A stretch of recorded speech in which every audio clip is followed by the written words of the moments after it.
Hey everyone, Dave from ScotsToys here, back with another video talking a little bit about Lego investing today. We're going to cover some of the new sets that I picked up, which aren't really new. I actually ended up finding them pretty old, but I do want to share that haul with you, as well as talk a little bit about how patience will end up paying off, or how my lack of patience ended up costing me. I guess I'm not sure how you want to look at it, but I'm going to share a little bit about that, and then we'll talk at the end of the episode about the sales that we had for this week. Before we jump into things, though, would appreciate it if you haven't already. Go ahead and click on that like button below. Subscribe to the channel. Would really appreciate it. Thank you guys so much for your support. I got a couple packages that we ordered actually just a few days ago. Found a sweet deal on clearly Walmart's website. So I'm going to go ahead and open these here live in front of you. So if you want a really good tip for finding great deals on Lego sets, the biggest thing I would recommend is to constantly stalk their site. So just if you have a little bit of extra time in the morning or in the evening or afternoon, it doesn't matter when, just open it up, scroll through the sets. I usually go to Amazon, and whether there's a couple sets in particular that I'm looking for, ouch, this one's rough. I'll do it one of two ways. I'll either search for a specific name of a set that I'm looking for, or what I'll do is I'll just sort Amazon's inventory by highest to lowest, and I'll filter it down to the retailer of just Walmart.com, because I don't want to see all the third-party sellers in there, and then just start scrolling through and see if you see any deals pop out at you. So I found this, and this one's looking a little rough, not going to lie. We've got a Lego gingerbread house. Ended up finding actually a few of these, and I don't know if you can see it here, but we do have a pretty gnarly box indentation on this. So I'm going to set this aside, and we're going to take a look at the next one. You can see, yeah, it's definitely another fairly damaged box. It's a little squishier than any of the boxes I would typically want for myself. However, at MSRP of $99.99, it's definitely a set that I'm looking to purchase. I don't actually believe... No, I do. I've got 3 of these right now. And then with this purchase, I ended up finding some more. Man, it's like they're all mirror images of each other here. So I've got the same thing going on in this box. I don't know if it has to do with the way they packaged them, put too much of that bubble wrap and crushed it down. But I've got the same indentation going on here. Yep, and I got the same thing going on here on the back. So these boxes are definitely a little bit beat up. I'm going to go out on a limb and say they were probably sitting in the back of the warehouse or something. Somebody found them. Maybe they were all slightly damaged. But I did end up making 3 orders. 2 sets apiece, because that's what they were limiting you to. So I placed 3 different orders. Yeah, a little crease on the back. This is probably the best one so far. Total of 6. Oh, this one's pretty good. The last box was a lot better. Anywho, we have a total of 6 more of the Lego Creator gingerbread houses. I was really excited to find these. I would recommend keeping an eye out for these, because at $99.99, right now they're already selling for around $140 to $180 a piece. And it's going to be a pretty iconic set, something that a lot of Winter Village collectors are going to want in their collection. This is the set, I believe. I don't know if it's technically already retired or if this is the last year that it's going to be there. Last year we had the Winter Fire Station was the one that came off the shelves. And even towards Christmas time last year, you couldn't really get your hands on it for retail price. People were already paying more than that for it. So I've got, I think, about 9 or 10 of these total. I know I had 3 before. I've got these 6 being added to it. Yeah, the boxes are a little bit damaged, and that's something that you're going to have from time to time.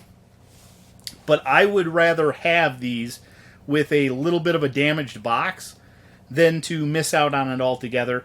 I'd like to think that if I keep these not till this Q4, but next Q4, I'm hoping I can pull around $250 a piece for them, even with some squishy boxes.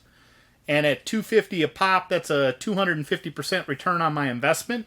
and I'm going to call that a win. So that's the new pickup that I got this week. The last item I got isn't really for Lego investing so much, or at least not with my first order. It's for the one collection that I kind of pride myself on having a lot of, and that is the Brickheads. These ones happen to be the Minion-themed ones, so they came out with the one that has Gru and apparently Bell Bottom. I don't know anything about these particular characters. I think it's supposed to be related to a new movie coming out. Minions may be a popular theme. I don't know how the Minion sets did themselves, but the Brickheads have seemed pretty popular when attached to good franchises. Go back and look at the Harry Potter ones that have already retired, or the Minecraft one, Back to the Future, the Jurassic Park or Jurassic World one, whatever they called it.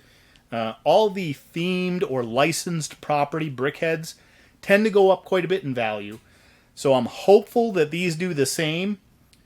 But these two here are going to be for my personal collection. I will go back and at least get to my max limit on Lego, which I think usually they limit to you around 5 sets. But I'll end up ordering up to at least my limit there. That might be as deep as I go into these particular Brickheads. But there are some other new Brickheads coming out.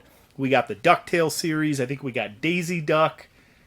Not Donald, because Donald's been out. I think there's another one that I'm missing, though. Scrooge and the rest of the DuckTale game. But anyway, that's all I picked up. Let me go ahead and jump over to the other thing that I'm excited to show you / share with you some advice. Okay, so to start off, I want to give you just a slight bit of a tour, I suppose, of some of my shelving here. So we're down in the basement, and this is where my shelving used to be going back. This is where I am currently in the process of moving my shelving to, which isn't that far of a transition. However, it is really heavy. When these shelves get so many different sets on them, they can get really hard to move. You can see this one, I've already done some extra stuff that I'm going to talk to you about right now. These shelves here, I moved as is. I didn't take a single set down, thought everything was going to go hunky-dory. This is where I wanted to say that patience pays off. So let me go ahead and show you this here. So these are a couple Technic sets that I had up on my shelf. The Porsche 911 RSR. And you can see down here, we've got a little bit of box damage going on. On top of that, we had a corner get completely destroyed. This bad devil took a dive off the shelf. When I go to sell this set, I'm not going to be able to get the same premiums as I will for a lot of my other sets that I try and keep in a fairly mint condition. Let me share with you the one behind it, which is even worse. So this, which I don't, maybe it's not coming through there on camera so well. There we go. You can see I nearly blasted a hole in the box right here. What happened is as I was moving these shelves, because I didn't take anything down off the top, they ended up rocking loose. The first set fell, hit the ground. The second set ended up coming down and landed right on top of it. Corner crushed the box. So a little bit of a shame. I have 2 now damaged boxes. I actually had another one, but I'm not as concerned about it because it's for my own collection. And that's this guy up here, the Haunted House. That's one for my collection, and it did get a little bit of damage when it fell. It's not nearly as bad as these two, and since it's for my own collection, I wasn't as concerned about it. But I think it's just one of those things that it's the importance of stressing patience. I thought about maybe I should take all these sets down off the top so that nothing happens to them. And then I thought, well, I don't really want to take all the time to do that. Let me just go ahead and shift these things around, and, you know, how bad could it really be? I'll just be extra careful. And sure enough, I ended up moving the first 2 with no problem, but then I got to the third shelf, and away she went. Ended up costing, I don't know what these sets are going to be decreased value-wise. Let's say that these sets get up to around $200 a piece by the time I sell them. Let's say that because they got damaged boxes, I have to reduce the price by about 10%. That means that across 2 different sets, it costs me about $40 for my patience right now. and that's not worth it, right? It's better to be patient and do things the right way. When you cut the corners, just nothing good can come from it. You can see back here, and that's what I was trying to point out earlier. This shelf, I've already cleared off the top of it. This one's now ready to move. The two shelves that I got back there, I still need to clear off the top of those. But I am trying to get this stuff moved around so that I can get a little bit more space down here in the basement so that I can be better suited to do some videos, maybe have a nice little backdrop, and more easily utilize my space. I just felt like sharing that with you. We've got a little bit of a basement move going on. I think I might have mentioned that I was thinking about it for a while. But patience. Patience, patience, patience. Doesn't matter what it's coming to, whether it's moving shelves, whether it's sitting on your inventory, right? That's a big thing as well. Very related to Lego investing, right? Is that when you buy sets, so if we come back here, we can take a look. I've got some Harry Potter sets over here. Now, I know that this Rise of Voldemort set has increased in value. I could turn that and flip it for a profit right now. However, it's not a ton of value. It hasn't hit my exit price for me to be ready. If I jump on it and leave now, I'm going to leave money, in essence, on the table, or I'm going to basically lose out on the opportunity for that money. If I can just be patient and wait it out and know that the plan that I put in place is a good one, I'm going to end up benefiting from it. Just like if I'd had more patience with these, taking them down, I would have benefited from it. I wouldn't have some damaged sets that now I'm going to have to list on eBay when the time comes to move. That's all I have to say about that. It's kind of interesting. It almost ties in quite a bit with a recent episode on BrickBucks. Shane ended up doing one. I think it was on discipline. So discipline and patience may be kind of similar things, similar traits. They're real important. Don't sell yourself short and don't cut corners. So I figured something a little bit different for this week's Lego investing video. Thought it'd be kind of fun and share with you a little bit about some of my process for some of these other orders. So you can see I've got this Arctic Ice Crawler Lego set number 60192, $30. This item just sold. That's why it says pending up at the top. And so I am going to pull this and get it prepped and packaged. So that's the item we're looking for. We go to our shelf. So I don't have a system on these aside from up top. I know I've got like the large boxes and then a couple that I had some duplicates of. I do have some movies and DVDs sprayed in here. It's not used sets. All my used sets that don't have a box are inside of there. I don't see it there. This is it right here. So we've got the Arctic Ice Crawler set number 60192. It does have an open flap on it, and I called that out in the item. Let's just verify. At one point, I had a used version of this set as well. I don't know if I sold that. Okay, yep. Those are the bags all sealed up, and I did count all the bags, made sure everything was there. So this set here ended up getting $30 for.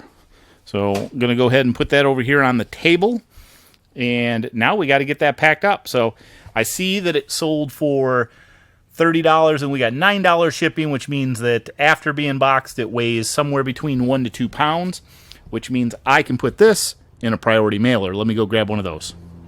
Okay, so it's super dark back here. This area of the basement is where I keep all my shipping supplies, and I got my 1092 box, which is one of my priority mail shippers that I like to use for these kind of things. The other thing I'm going to do is I'm going to come over here where I've got all these.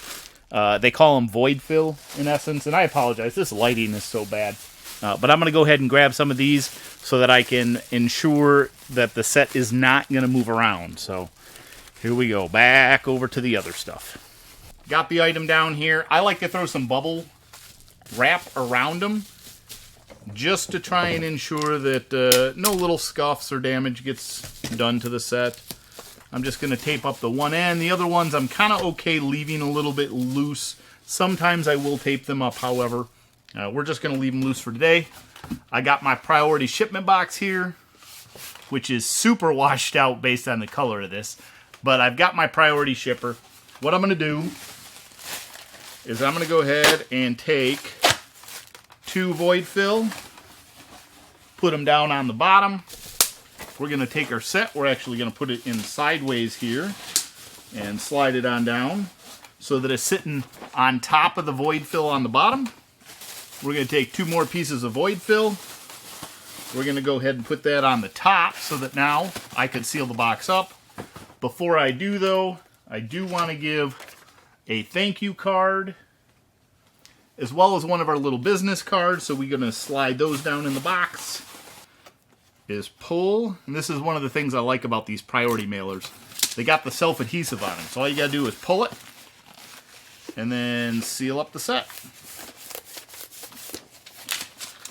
So that's it. That's as easy as it is to package and prep one of these sets. All I got to do now is go ahead and print my shipping label, which is super easy. One label ready to go. Slap it on the box and I'm done. I got a viewer submitted question that I wanted to go ahead and share in this episode specifically. So this question comes from Matt Reynolds, or Matthew Reynolds. It says, when thinking about investing in a set, do you follow others, in example, BrickBucks, or go it alone and purchase what you think will do well? Love to know. So first off, Matt, thank you for your question. I appreciate you taking the time to go ahead and leave that in a comment on our video. In terms of how I do it, it's a little bit of everything, right? If you want to be successful in your investments, it's going to involve getting to know the product. It's going to involve seeing what other people think, listening to what everyone has to say. And so, yeah, I use other resources. BrickBucks is an amazing channel with some really great content out there. They share a lot of great tips and insight. Jim does a fantastic job at going over some of the previous ROIs. He looks at things in a really analytical way, which is a great perspective to have. Now, I do some of that research behind the scenes in addition, but I also go a lot with what it is that I would enjoy. So a lot of the sets that I've seen appreciate over time have been ones that I think speak to my kind of generational marketplace. And I think that's because my generation, or people my age who grew up a little bit with Lego maybe, are now finding themselves in a place where they have some expendable income. And so they want to recapture some of that nostalgia from when they were a child. And so a lot of the sets that I see interest in right now are ones that I think in that couple year period are still going to maintain that high level of return. Now, holding sets for 10 years from now, I think you almost have to look a little bit into what a younger generation, right? So if 10 years from now, you want to look and say, okay, what are people about 10 years younger than what you think the current target audience is, and what is it that they're interested in? Because those are the sets that are probably going to be hotter around then. That's how I do it. So I do explore a lot of other avenues, the Facebook group, BrickBucks, there's Instagram posts, there's a lot of resources that I utilize to do kind of my research or my due diligence. And then I use just some online tools like Amazon, and kind of scrolling back through it. Camel is certainly a great one. Brick Economy is another one that you can use as a little bit of a reference. Brickset in terms of when things have retired and how long they were available. There's a lot of good resources to help gather data. But at the end of the day, I think it's best if you personally feel strong about the investment that you're making. So instead of just saying, hey, Dave said this is a great set, or Jim said this is a great set, that's what they're doing, that doesn't mean it's the right decision for you, right? If you don't feel strong about it and feel confident in that set, in that investment, then you might not have the same hold. You might not have the same exit strategy. There's lots of reasons why that set may not be the right one for you. Could be your platform that you plan on selling them on. It could be how long you plan on holding them for. It could be the financial backing or financial investment that you want to make. and or the space that you have to store these things. All of these are factors into what you should use to help make the decision that you need to make. And what Jim says or what I say or what anyone else says should just be considered pieces of information that you take into consideration when you're making your own decision. So, yes, I listen to all of the different people, all of the different places that I can to help gather data so that I can make the most informed investment decision that I can. So, that's how I do it. Let me know if you have a different insight or if you go a different path. But overall, Matt, I just want to say thank you for leaving us that question. I really appreciate you engaging with me, and I appreciate you spending that time. So thank you so much, Matt. We're going to give a recap on the sales for last week. We're going to actually have to go back and start off with some Facebook orders. We got 2 Facebook orders this week. Yay! We ended up scoring a sale on a Lego Marvel ATM heist. It's kind of a Spider-Man in the bank scene. It was a used set that I had in my collection, one that we had built. I was ready to get rid of. Sold it for $18.62. Had an item cost of $16 after fees of 93 cents. Thank you, Facebook. We ended up having a net profit of $1.69, which obviously is nothing stellar. But what can you expect from one that you paid nearly full price and you built it? Next up, we had another used set from our collection, Batman vs. Mr. Freeze. Sold it for $20. Had an item cost of $16 on that set as well. For whatever reason, Facebook did not charge me any fees on this particular item, which gave us a net profit of $4. So total across the Facebook platform, we made $5.69. Not really all that much money. However, we did get rid of a couple of our used sets, which clears up space for additional things. eBay, we did not have any sales this week on the Lego investment side of things. However, on Amazon, we made 2 sales. We had a Lego 3365 Space Buggy. It sold for $37.99. It had an item cost of $3. This is another one of my Salvation Army finds. Referral fee $5.70, FBA fee $3.31, gave me a net item profit on that item of $25.98.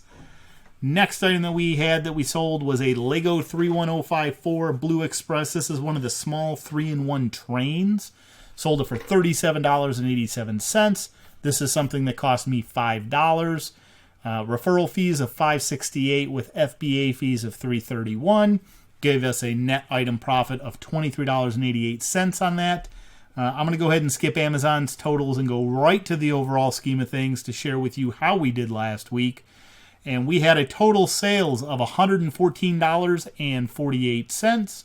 We had total item fees or total item costs of $40. We had total fees of $18.93. And that gave us a total net profit of $55.55. So that's all we have for this week. Really appreciate you joining me for this. Hopefully you enjoyed seeing some of the craziness that I got going down in the basement. I hope you enjoyed sharing some of my downfalls when I kind of cut some corners. I feel like I want to be able to share with all of you both the good side of what I do as well as the bad side. Maybe you'll end up learning from it. Maybe you'll have a little bit more caution if you decide to rearrange your shelving system. I just enjoy sharing this time with all of you. So thank you so much. If you haven't already, go ahead and click on that like button below. Appreciate it if you'd subscribe to the channel. Please leave us a comment down below as well so that we can answer your questions in an upcoming video. So thanks everyone for watching. We'll see you in the next video. Bye.